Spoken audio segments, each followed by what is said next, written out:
ಕೆಟ್ಟ ಸಂಸ್ಥೆಯನ್ನ ಮುಚ್ಚಿ ಹಾಕಬೇಕು. UPSC ಮಾದರಿಯಲ್ಲಿ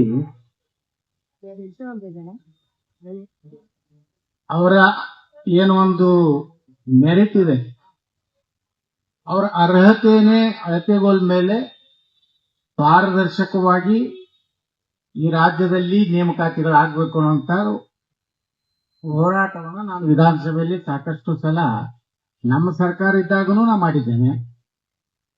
ಈ ಸರ್ಕಾರ ಕಾಂಗ್ರೆಸ್ ಸರ್ಕಾರ ಬಂದಾಗನೂ ಸಹ ಈ ಹೋರಾಟವನ್ನ ಮಾಡ್ತಾ ಇದ್ದೀವಿ. ಆದ್ರೆ ಇದು KPSC ಅನ್ನುವಂಥದ್ದು ಏನಿದೆಯಲ್ಲ, ಇದು ಎಲ್ಲ ರಾಜಕೀಯ ಪಕ್ಷಗಳಿಗೆ ಮತ್ತು ಮುಖ್ಯಮಂತ್ರಿಯಿಂದ ಹಿಡಿದು ಪ್ರತಿಯೊಂದು ನೇಮಕಾತಿಯಲ್ಲಿ ಅವ್ರಿಗೆ ಏನ್ ತಿಂಗಳಿಗೆ ಹೋಗ್ಬೇಕು ಎಲ್ಲ ಮಾಮೂಲಿ ಹೋಗ್ತದೆ. KPSC ಚೇರ್ಮನ್ ಆಗ್ಬೇಕಾದ್ರೆ ಕೋಟಿ ಕೋಟಿ ಹಣ ಕೊಡಬೇಕು, KPSC ಮೆಂಬರ್ ಆಗ್ಬೇಕಾದ್ರೆ ಕೋಟಿ ಕೋಟಿ ಹಣ ಕೊಡಬೇಕು, ಅದು ಮತ್ತು ಜಾತಿ ಬೇಕು. ಆ ಮೆಂಬರ್ಗಳು ಆದವರು ತಮ್ಮ ಜಾತಿನೂ ಸಹ ಅಭ್ಯರ್ಥಿಗಳಿದ್ರು ಹಣ ತಿಂತಾರೆ. ಅವ್ರು ಬಹಳ ನೇರವಾಗಿ ಹೇಳ್ತಾರೆ, ನಾವೆಲ್ಲ ದುಡ್ಡು ಕೊಟ್ಟು ಬಂದಿದ್ದೀವಿ, ಮುಖ್ಯಮಂತ್ರಿ ಕೊಟ್ಟಿದ್ದೀವಿ, ಈ ಅಪಾಯಿಂಟ್ಮೆಂಟ್ ಆಗ್ಬೇಕಾದ್ರೆ. ಈ ರೀತಿ ಒಂದು ಪರಿಸ್ಥಿತಿ ಎಲ್ಲಾ ರಾಜಕೀಯ ಪಕ್ಷಗಳ ಅಧಿಕಾರನಾಗಿದ್ದಾಗೂ ನಡೆದಿದೆ. ಇದೇನೋ ಒಂದೇ ಒಂದು ಸರ್ಕಾರದ ಒಂದು ವ್ಯವಸ್ಥೆ ಅಲ್ಲ. ಇವತ್ತು UPSCಯಲ್ಲಿ ಎಷ್ಟು ಪಾರದರ್ಶಕವಾಗಿ ನಡಿಬೇಕಾದಂತದ್ದು ಇವತ್ತು KPSCಯಲ್ಲಿ ಬ್ರಹ್ಮಾಂಡ ಭ್ರಷ್ಟಾಚಾರ. ನಮ್ಮ ಯುವ ನಿರುದ್ಯೋಗಿ ಯುವಕರ ಸಂಘದವರು ಒಂದು ಪಶು ವೈದ್ಯಕೀಯ ಆಸ್ಪತ್ರೆಗೆ ಒಬ್ಬ ಡಾಕ್ಟರ್ಗೆ 80 ಲಕ್ಷ. ಈ ರಾಜ್ಯದಲ್ಲಿ 4,80,000 ನನಗೆ ಸರ್ಕಾರ ಕೊಟ್ಟಂತಹ ಮಾಹಿತಿ ಪ್ರಕಾರ 4,80,000 ಹುದ್ದೆಗಳು ಖಾಲಿದೆ. 4,80,000 ಹುದ್ದೆಗಳಿಗೆ ಇದೆಲ್ಲ ರೇಟ್ ಫಿಕ್ಸ್ ಆದ್ರೆ ಎಷ್ಟು 1,000 ಕೋಟಿ ರೂಪಾಯಿ ಹಗರಣ ಈ ರಾಜ್ಯದಲ್ಲಿ ಆಗ್ತದೆ. ಆದ್ರೆ ಯಾರು ಅದು ಗಂಭೀರವಾಗಿ ತಗೋದಿಲ್ಲ. ವಿರೋಧ ಪಕ್ಷಗಳು ಸಹಿತ ಕೇವಲ ಕಾಟಾಚಾರಕ್ಕೆ ಒಂದು ದಿವಸದ ಧರಣಿ ಮಾಡಿ ಈ ರೀತಿ ಒಂದು KPSCಯನ್ನ ಯಾರು ಅದರ ಅಧ್ಯಕ್ಷರಲ್ಲ, ಈಗ ಚೇರ್ಮನ್ ಏನ್ ಸಸ್ಪೆಂಡ್ ಆದ್ರಲ್ಲ ಮೊನ್ನೆ, ಆ ನೇಮಕಾತಿ ಮಾಡಿದ್ರೆ ಬಂದು ಹೋರಾಟ ಮಾಡ್ತಾರೆ. ಇದು ಬಹಳ ಆಶ್ಚರ್ಯ ನನಗನ್ಸೋದು.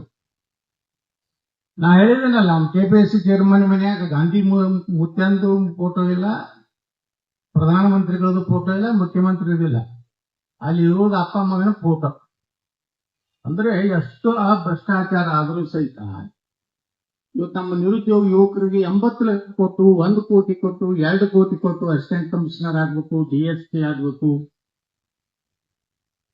ಅವರು ತಮಗೆ ಹೆಂಗ್ ಬೇಕು ಹಂಗ ಮಾರ್ಕಸ್ಗಳನ್ನು ಹಾಕೊಂಡು ಎಷ್ಟೋ ಮೆರಿಟ್ ವಿದ್ಯಾರ್ಥಿಗಳು ಇವತ್ತು ನೌಕರಿ ಇಲ್ಲಾರ್ದೇ ಮತ್ತೆ ನಿರುದ್ಯೋಗ ಸಮಸ್ಯೆ ರಾಜ್ಯದಲ್ಲಿ ನಾವು ನೋಡ್ತಾ ಇದ್ದೀವಿ.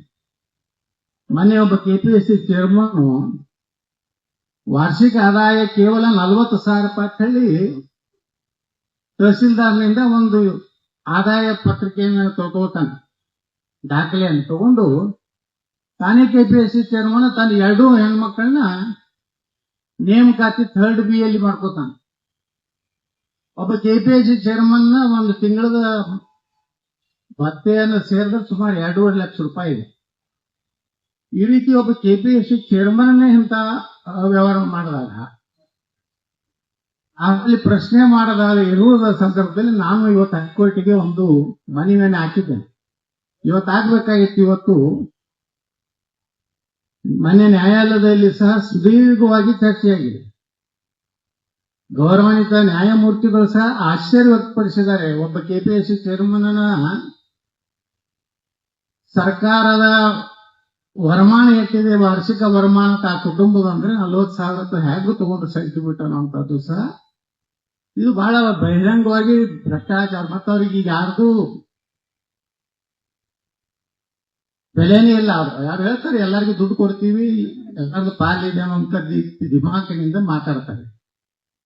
ಇಷ್ಟಾದ್ರೂ ಈ ಸರ್ಕಾರ 80 ಲಕ್ಷ ರೂಪಾಯಿದ್ದು ಸಾಕಷ್ಟು ವಿಡಿಯೋಗಳು, ಆಡಿಯೋಗಳು ಎಲ್ಲಾನು ಬಂದರೂ ಸಹಿತ ಅದನ್ನು CBI ಕೊಡ್ರಿ ಅಂತ ಒತ್ತಾಯ ಮಾಡೋದು ಸಹಿತ ಸರ್ಕಾರಕ್ಕೆ ಅದರ ಒಂದು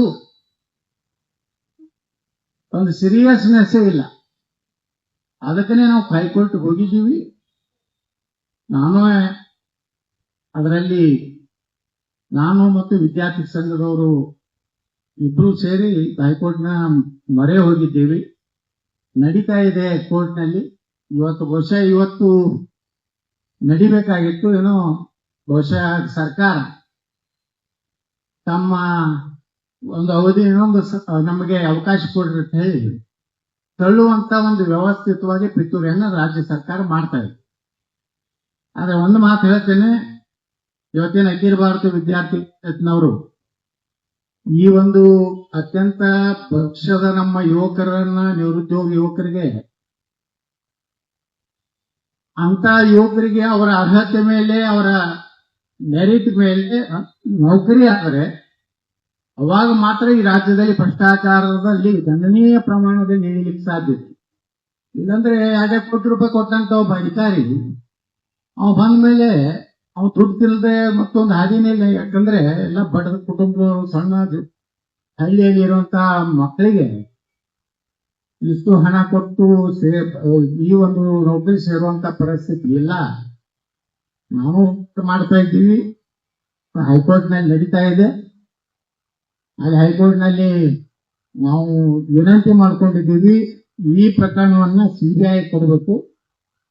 ಸಿಬಿಐ ಮೂಲಕ ಸಮಗ್ರವಾಗಿ, ಕೇವಲ ಕೆಪಿಎಸ್ಸಿ ಚೇರ್ಮನ್ ಅಲ್ಲ, ಕರ್ನಾಟಕ ಪಬ್ಲಿಕ್ ಸರ್ವಿಸ್ ಕಮಿಷನ್ ದಲ್ಲಿರುವಂತಹ ಎಲ್ಲ ಮೆಂಬರ್ಸು ಮತ್ತು ಅಲ್ಲಿ ಅಧಿಕಾರಿಗಳು ಎಲ್ಲರೂ ತನಿಖೆ ಆಗ್ಬೇಕು.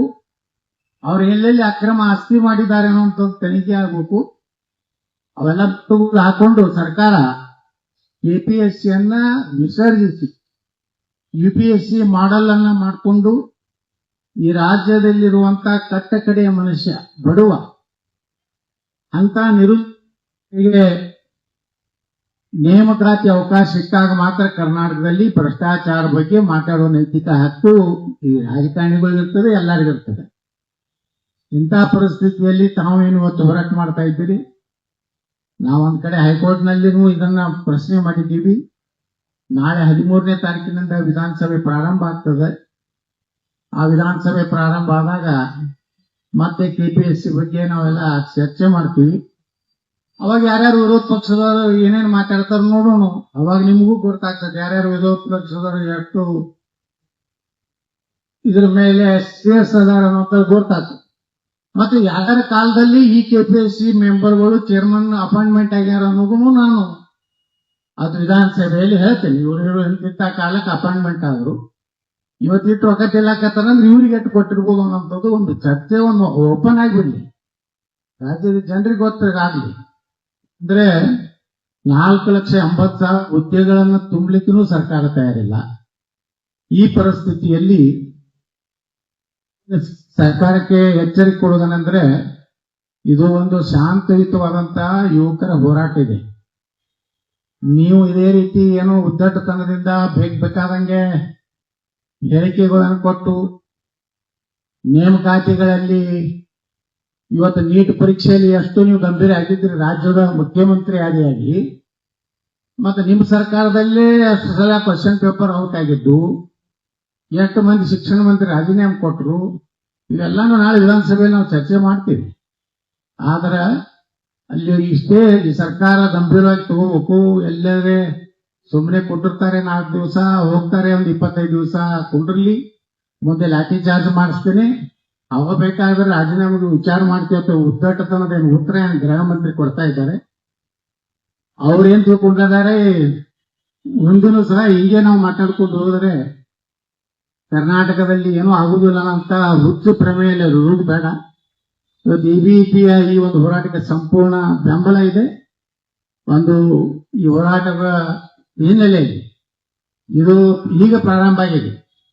ಇನ್ನು ಬರುವಂತ ದಿವಸಗಳಲ್ಲಿ ಇಡೀ ರಾಜ್ಯದಲ್ಲಿ ಅದನ್ನ ನೋಡ್ರಿ, ಎಲ್ಲರೂ ಹೋರಾಟ ಮಾಡ್ತೀವಿ ಅಂದ್ರೆ ಸಹಿತ ಪರ್ಮಿಷನ್ ಕೊಡುವುದಿಲ್ಲ, ಪರವಾನಗಿ ಕೊಡುವುದಿಲ್ಲ. ಪೊಲೀಸರನ್ನ ದುರುಪಯೋಗ ಮಾಡಿಕೊಂಡು ಪೊಲೀಸರ ಮೂಲಕ ಆ ವಿದ್ಯಾರ್ಥಿ ಸಂಘಟನೆಗಳನ್ನ ನಾಯಕರನ್ನ ಅರೆಸ್ಟ್ ಮಾಡುವುದು, ಧಮಕಿ ಕೊಡುವುದು, ಇವೆಲ್ಲನೂ ಈ ಸರ್ಕಾರ ಮಾಡಕತ್ತೆ.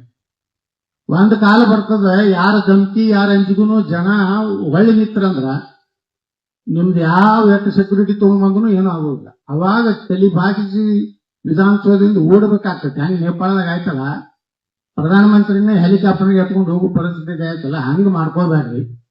ಸಾಕಷ್ಟು ಲೂಟಿ ಮಾಡಿರಿ ಇಷ್ಟು ದಿವಸ, ಸಾಕಷ್ಟು ತಿಂದಿರಿ, ಇನ್ನೂ ರೊಕ್ಕ ತಿನ್ಬೇಕು ಅಂತ ಕೆಟ್ಟ ಪ್ರವೃತ್ತಿ ಒಳಗೆ ಏನಿದ್ದೀರಿ. ಅದರಿಂದ ಹೊರಗೆ ಬರ್ದೈತ್ರಿ. ಭ್ರಷ್ಟಾಚಾರ ಅನ್ನುವಂತಹ ಒಂದು ಕೆಟ್ಟ ವ್ಯವಸ್ಥೆಯಿಂದ ಜನಾನೇ ಮುಕ್ತಿ ಮಾಡ್ಕೊಳ್ಳುವಂತ ಕಾಲ ತರುವಂತ ಪರಿಸ್ಥಿತಿ ಬಂದಿದೆ. ಅದಕ್ಕೆ ಅವಕಾಶ ರಾಜ್ಯ ಸರ್ಕಾರ ಕೊಡಬಾರದು. ಯಾವ ರೀತಿ ಹೋಗಿ ನೀವು ಆ ಪ್ರಧಾನಮಂತ್ರಿಗಳ ಮನೆಯ ಮುಂದೆ ಒಬ್ಬ ಮುಖ್ಯಮಂತ್ರಿಯಾಗಿ ಉಪಸ್ಥಿತರು ಯಾವ ನಾ ಕೇಳಿದ್ದಿಲ್ಲ. ಬೇರೆ ಮಂತ್ರಿಗಳು ಹೋರಾಟ ಮಾಡ್ತಾರೆ, ನಾನು ಮಂತ್ರಿ ಇದ್ದೆ. ಇವನ್ ಲೋಕಸಭೆಯಲ್ಲಿ ಮಂತ್ರಿಗಳು ಏನು ಚರ್ಚೆ ನಡೆದಾಗ ಎದ್ದೆದ್ದು ಮಾತಾಡಬಾರದು. ಈ ಕರ್ನಾಟಕದಲ್ಲಿ ಯಾವಾಗ ಬೇಕಾದ್ರೆ ಗೆದ್ದು ನಿಂತಿರ್ತಾರೆ ಮಂತ್ರಿಗಳು. ಅಂದ್ರೆ ಯಾವುದೇ ರೀತಿ ಇವ್ರಿಗೆ ಬೇಕಾಬಿಟ್ಟಿ ನಡೆದಿದೆ. ಇದಕ್ಕೆ ತುಂಬಿ ಬರ್ತಾ ಇದೆ, ತುಂಬಿದ ಮೇಲೆ ಕೊಡ ತುಂಬತಾ ಇದೆ. ಕರ್ನಾಟಕದ ಭ್ರಷ್ಟಾಚಾರದ ಕೊಡ ತುಂಬತಾ ಇದೆ ರಾಜಕಾರಣಿಗಳು. ಅದು ಇನ್ನು ಕೆಲವೇ ದಿವಸಗಳಲ್ಲಿ ಸ್ಫೋಟ ಆಯ್ತಂದ್ರೆ ನಿಮ್ಮನ್ನ ಯಾರೂ ರಕ್ಷಣೆ ಮಾಡ್ಲಿಕ್ಕೆ ಆಗುದಿಲ್ಲ.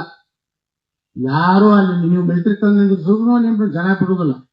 ಈ ಹುಚ್ಚು ಸಾಕರ್ ಏನ್ ನಡೆಸಿದ್ರಿ, ನೀವು ನಿಮ್ಮ ತಾಳ್ಮೆ, ಜನರ ತಾಳ್ಮೆ, ಯುವಕರ ತಾಳ್ಮೆಯನ್ನ ಪರೀಕ್ಷಿಸಿ ಮಾಡಬಾರ್ದು.